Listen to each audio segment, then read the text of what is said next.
Office से निकलकर ब्रिजेश को बहुत भूख लगी थी। वो एक पानीपुरी के ठेले के पास रुका और वहां पर काफी भीड़ थी, तो उसे लगा कि अब तो वेट करना ही पड़ेगा। उसे वहां पर देखा है कि एक बूढ़ा इंसान, यही कोई 70 साल के होंगे, वो वहां पर खड़े थे और अच्छे कपड़े थे, अच्छे घर से बिलोंग करते थे, ऐसा पता चला। वो वहां पर प्लास्टिक की थैली में से निकाल के कोरी पूड़ियां खा रहे थे। ब्रिजेश का नंबर आया और वो पानीपुरी वाले के सामने खड़ा हुआ और इतनी भूख लगी थी कि पूरी एक प्लेट खा गया। अब भूख थोड़ी सी शांत हो चुकी थी और इतने में उसने देखा कि जो पानीपुरी वाला था वो उस बूढ़े इंसान को डांटते हुए कह रहा था कि दादाजी अगर खानी है तो प्लेट मंगवा दो, अच्छे से खाओ, ये क्या तरीका है कोई।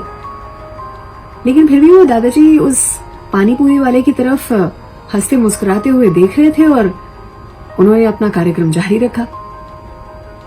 ब्रिजेश ने एक और प्लेट पानीपुरी खा ली। फिर उसकी नजर उस दादाजी पर पड़ी जिन्होंने अपना प्रोग्राम जारी रखा था और अभी भी वो प्लास्टिक की पन्नी में से निकाल के कोरी पूड़ियां खाए जा रहे थे। ब्रिजेश का भी मन हुआ कि वो ऑफर करे, तो उसने भी कहा कि दादाजी आपके लिए एक प्लेट मंगवा दूं, आराम से बैठ के खाइए। दादाजी ने उसकी तरफ ना देखा और ना कुछ कहा। ब्रिजेश को लगा कि जरूर इसमें कोई प्रॉब्लम है। इतने में उसने देखा कि पीछे से एक आदमी आया जिसने अपना टू व्हीलर स्टैंड पे चढ़ाया और उसका फोन उसके हाथ में था और वो किसी से बात कर रहा था और उसने अचानक से कहा, बाबूजी मिल चुके हैं, चिंता करने की बिल्कुल कोई जरूरत नहीं है, मैं उन्हें घर पे लेकर आ रहा हूं। वो इस दादाजी की तरफ बढ़ा और हल्के से पूछा, खाली आपने या और भी खानी है? फिर पानीपुरी वाले को पूरे के पूरे पैसे चुका दिए और वो चलता बनता, लेकिन उससे पहले ब्रिजेश से रहा नहीं गया। उसने पूछा, ये आपके क्या लगते हैं? ब्रिजेश ने कहा, मेरे पिताजी लगते हैं और अल्जाइमर से पीड़ित हैं। ब्रिजेश से रहा नहीं गया। उसने पूछा कि तो आपने इन्हें ढूंढा कैसे? उस आदमी ने कहा कि इनके पॉकेट में एक फोन है जिसमें जीपीएस ट्रैकर लगा रखा है, तो जब भी ऐसा कुछ होता है तो हम उन्हें ट्रैक कर लेते हैं। अब देखो ना, घर से 5 किलोमीटर दूर चलते चलते आ चुके हैं। ब्रिजेश ने कहा, ये तो बहुत बड़ी तकलीफ है, इनका ध्यान रखिएगा और आप लोगों के लिए बहुत बड़ी तकलीफ होगी ना।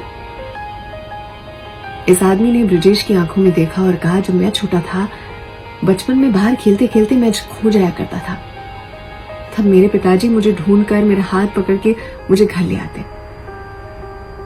एक यात्रा पर गए थे जब मैं खो गया था और मेरे पिताजी ने मुझे खूब ढूंढा। अब मेरी बारी है। ये हर बारी खो जाते हैं और मैं हर बारी इन्हें ले आता हूं।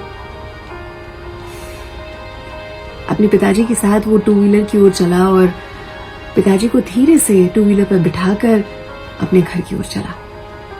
और कुछ लोग जो तरक्की के नाम पर, अपने करियर के नाम पे इतने आगे बढ़ चुके हैं कि अपने माता पिता के लिए बिल्कुल समय ही नहीं है।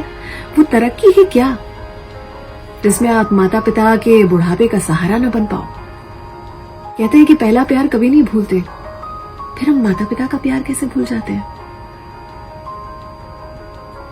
अर्चना की ओर से सलाम, दुआ, वणकम, प्रणाम, सत श्री अकाल। केम छो? सारू छे? विश्व आखुई मारू छे। आज कुछ अच्छा अच्छा अच्छा अच्छा, आज कुछ अच्छा सुनते हैं।